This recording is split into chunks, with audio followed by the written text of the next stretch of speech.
Kottayam government nursing കോളേജിലെ ragging സംബന്ധിച്ച് വിദ്യാർത്ഥികളുടെ രക്ഷിതാക്കളിൽ നിന്നുമാണ് വിവരം ലഭിച്ചതെന്ന് college principal in-charge doctor Lini Joseph. രക്ഷിതാക്കൾ വിവരം അറിയിച്ച ഉടൻ തന്നെ പ്രാഥമിക അന്വേഷണം നടത്തി വിവരം പോലീസിനെ അറിയിക്കുകയായിരുന്നുവെന്ന് ഡോക്ടർ ലിനി ജോസഫ് കോട്ടയത്ത് മാധ്യമങ്ങളോട് പറഞ്ഞു. ഓരോ പുതിയ ബാച്ചും ആരംഭിക്കുമ്പോഴും വിദ്യാർത്ഥികൾക്ക് റാഗിംഗ് സംബന്ധിച്ച് ബോധവൽക്കരണം നൽകി വരുന്നുണ്ട്.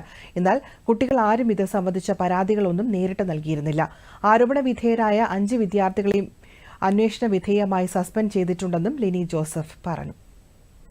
കുട്ടികൾ റാഗിംഗ് കംപ്ലൈന്റ് പറഞ്ഞതുകൊണ്ട് കുട്ടികൾ പ്രിൻസിപ്പലിന് ഒരു പ്രിലിമിനറി മീറ്റിംഗ് പ്രിൻസിപ്പൽ, അസിസ്റ്റന്റ് വാർഡന്, ഹോസ്റ്റൽ ഹൗസ് കീപ്പർ വഴി senior associate professors, GNM coordinator ഇവരുമായിട്ട് നടത്തി.